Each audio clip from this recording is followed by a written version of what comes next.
بسم الله الرحمن الرحيم. الحمد لله والصلاة والسلام على أشرف المرسلين سيدنا محمد وعلى آله وصحبه أجمعين. الحضور الكريم، السلام عليكم ورحمة الله وبركاته. Ladies and gentlemen, very good morning. It's a great pleasure to be here in this conference and address such a distinguished guests. The topic of human resource development is considered to be among the top challenges that leadership faces in today's organizations, whether they actually exist in public or private sector. As you can read from the title of my presentation, the theme of my talk rotates around the development of human resources and organizational learning. Before I go into my presentation, let me start by asking a couple of questions.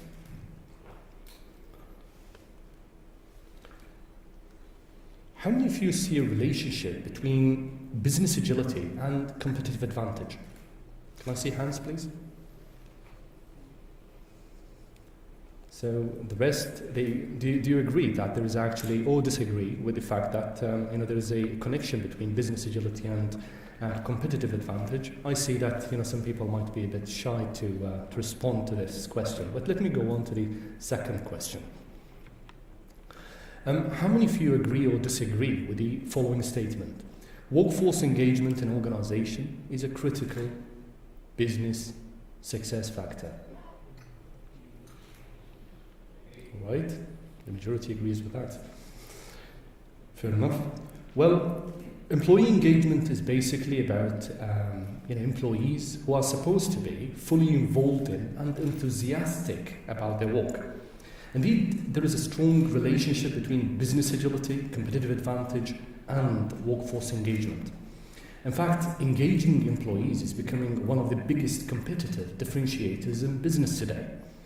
Interestingly, and although organizations recognize that organizational agility is a critical success factor, they admit that they are not flexible enough to compete successfully. Interesting. 1/3 of organizations view themselves at a competitive disadvantage because they are not agile enough. Just think about it. As a logical construct, workforce engagement and business success go hand in hand. However, studies show that nearly 65% of the global workforce is actually disengaged within their organizations. Does it make any connection now here? Organizations at competitive disadvantage and disengaged employees? Indeed, different studies examined the impact of engaged employees and found it to be immense. In terms of their contributions to business goals and strategic objectives, the higher the engagement of the employees, the greater the impact on the bottom line.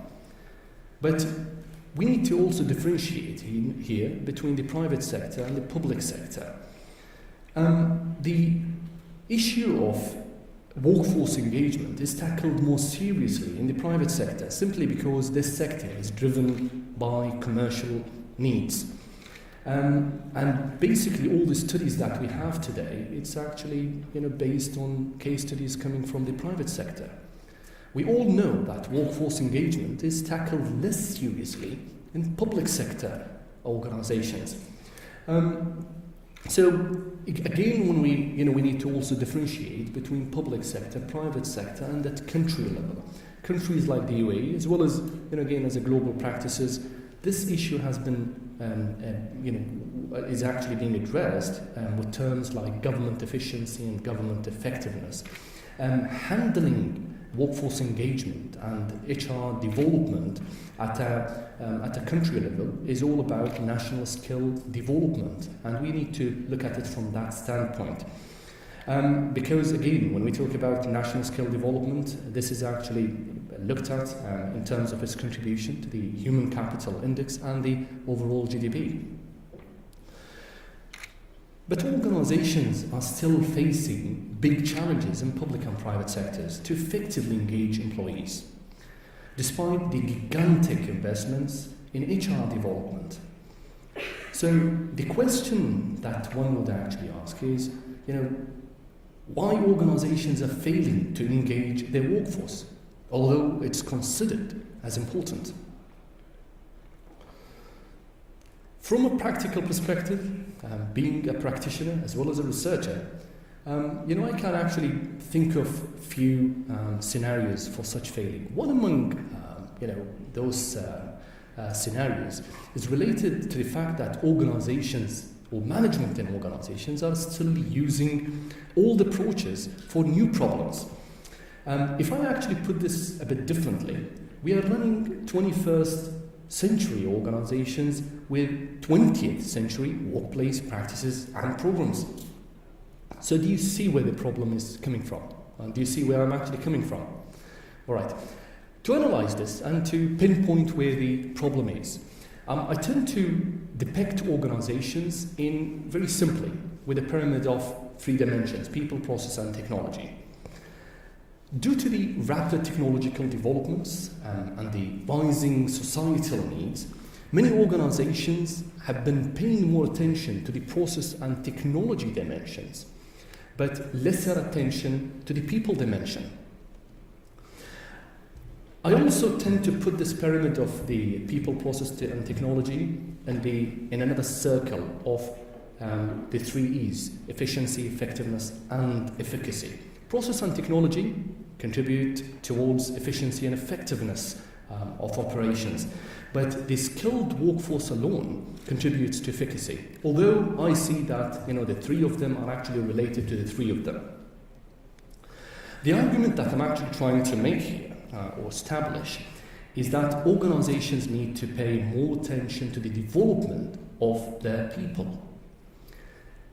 But we need in our organization skill sets that would get the people to think differently and act differently. We need skills in our organizations related to problem solving, analytical reasoning, issue management, decision making. Those are the skills that technology and process alone would fail to satisfy. If you want your organization to create a competitive advantage, then HR is the key. However, traditional approaches like training programs and workshops are still seen to yield very limited results. Existing management concepts do not provide the structured or the engineered system that would produce specific outcomes. So what is needed then?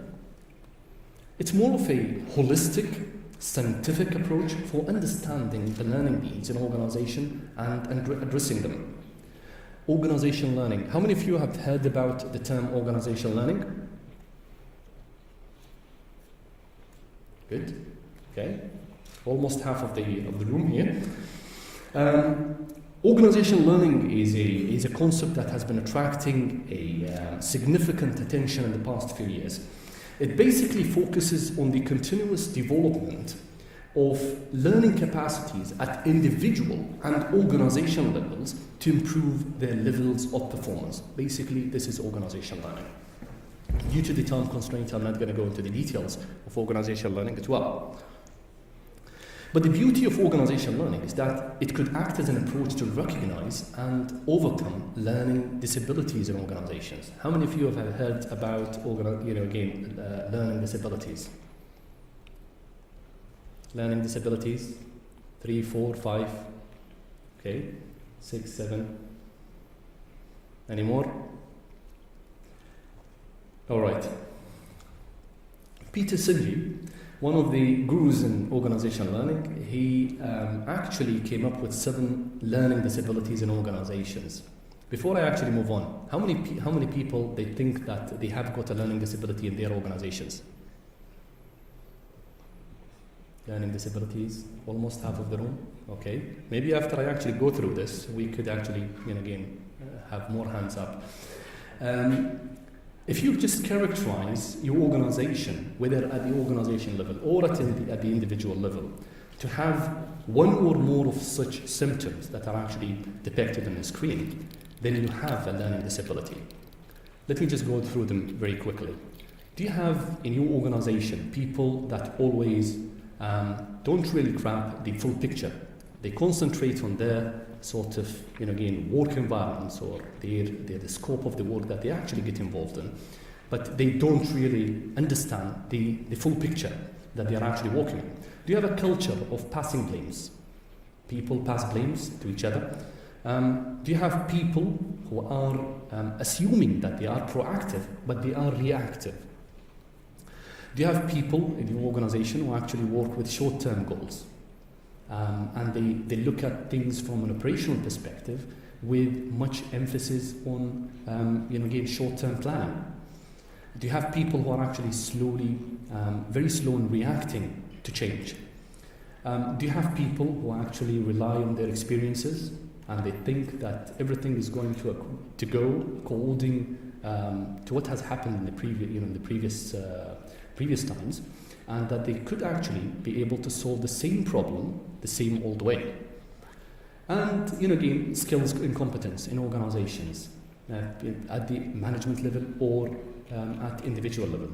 If you have got any of these 7 disabilities, then you have got basically a disability in your organization at individual or organization level.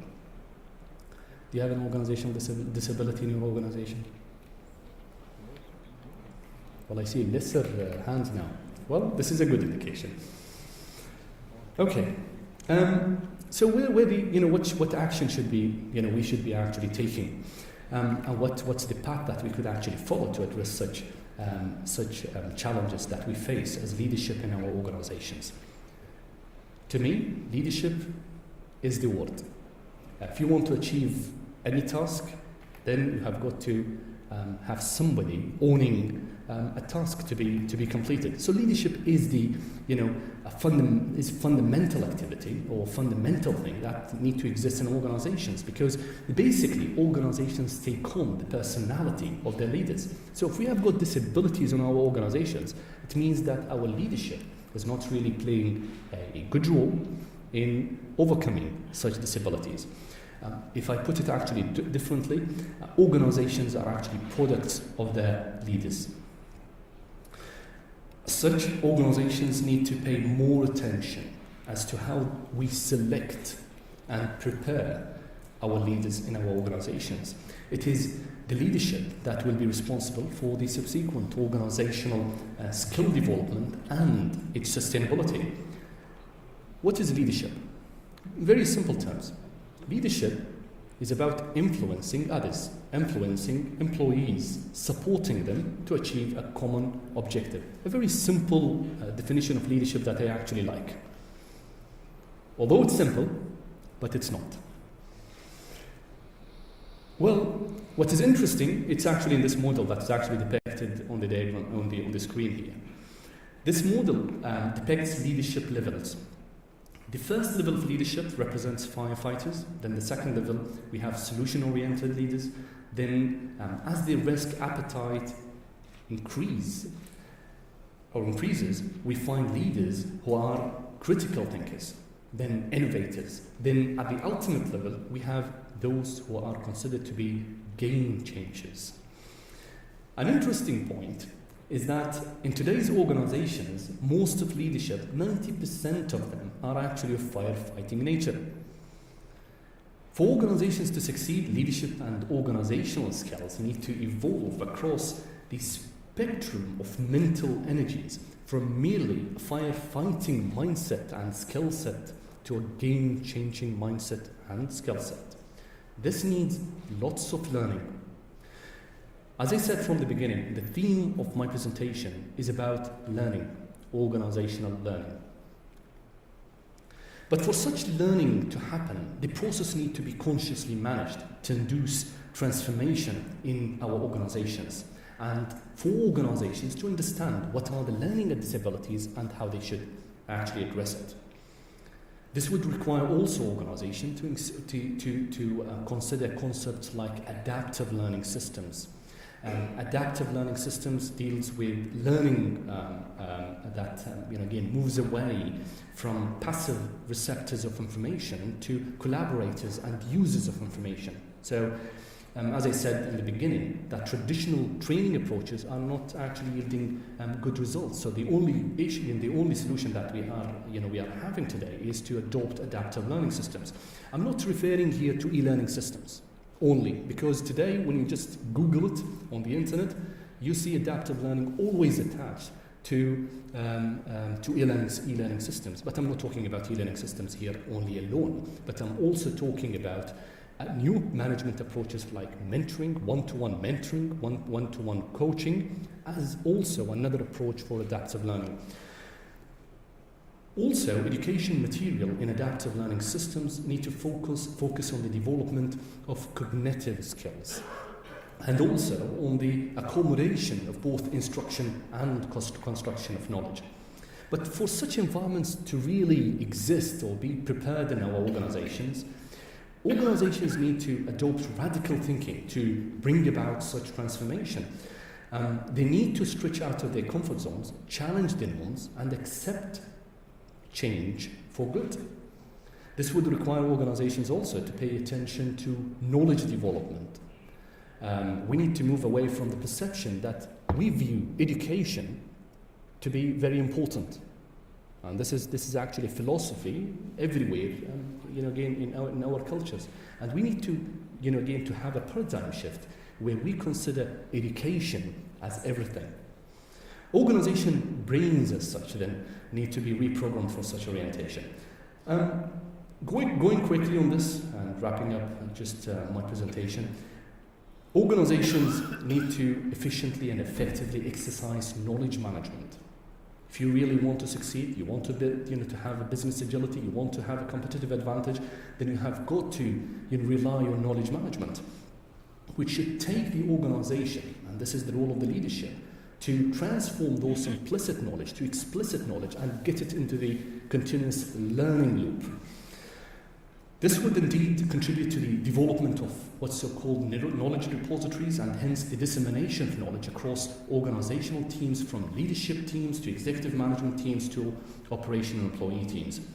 The overall aim that we should be always focusing on is to promote self-awareness, self-actualization at individual level as well as organizational levels, because this is the only way that we could actually get people engaged in our organizations. They have got to understand the reason why they actually exist in the organization and the way why they actually exist in the world as well. So just to summarize what I was actually saying here, is that for organizations today to radically shake their assumptions and beliefs about HR and organizational development, they need to adopt such transformation mindset. But a more holistic approach is required to achieve such transformation needs and to get the skills development at the expectation level. We need concepts like organizational learning, which is argued to be one of the most effective approaches in contemporary management practices. If this is exercised properly, then organizations could pinpoint their learning disabilities and overcome them. However, for this to happen in our organizations need to develop management or knowledge management platforms and infrastructures with two primary focus dimensions. One is to invest in knowledge development through education, true knowledge development through education, and second is on capturing and disseminating knowledge across the organization. Adaptive learning methods need to be considered to address the learning disabilities and promote self-actualization. Adaptive learning systems, how I actually see it, could become a very powerful modular approach to influence mind and behavior, both at individual and at different levels in the organization. The organization with such framework would actually move from an organic growth mode to what's so-called generative mode, where it's not just working to self-sustain, but it's working to sustain the whole environment. Without further ado, just a few things, two slides, and I should actually be completing my presentation. Leadership is a key pillar, and I can't really emphasize this enough. We need leaders who would shake and reshake management practices, and they should actually work to transform their organizations into sustainable development machines. I would encourage you to visit our website and read some of our publications. We have been very much active in the field of writing publications, disseminating knowledge, infecting others with some good practices that we actually do, and also to avoid some of the bad practices that we experience. Some interesting articles are also going to be just uploaded to the website. Keep an eye on the website about some organizational development specifically. I'd like to thank your patience and wish you all the best. Before I actually leave the stage, I'd like just to emphasize here the code that you actually see on the screen. The impact or the negative impact of the limitations of human resources capacities will not only harm organizations, but it will also harm the society and the world where these human resources are actually in. So we have got to, as I said, we need some sort of transformation in terms of how we think about knowledge development and HR development and organizational development overall.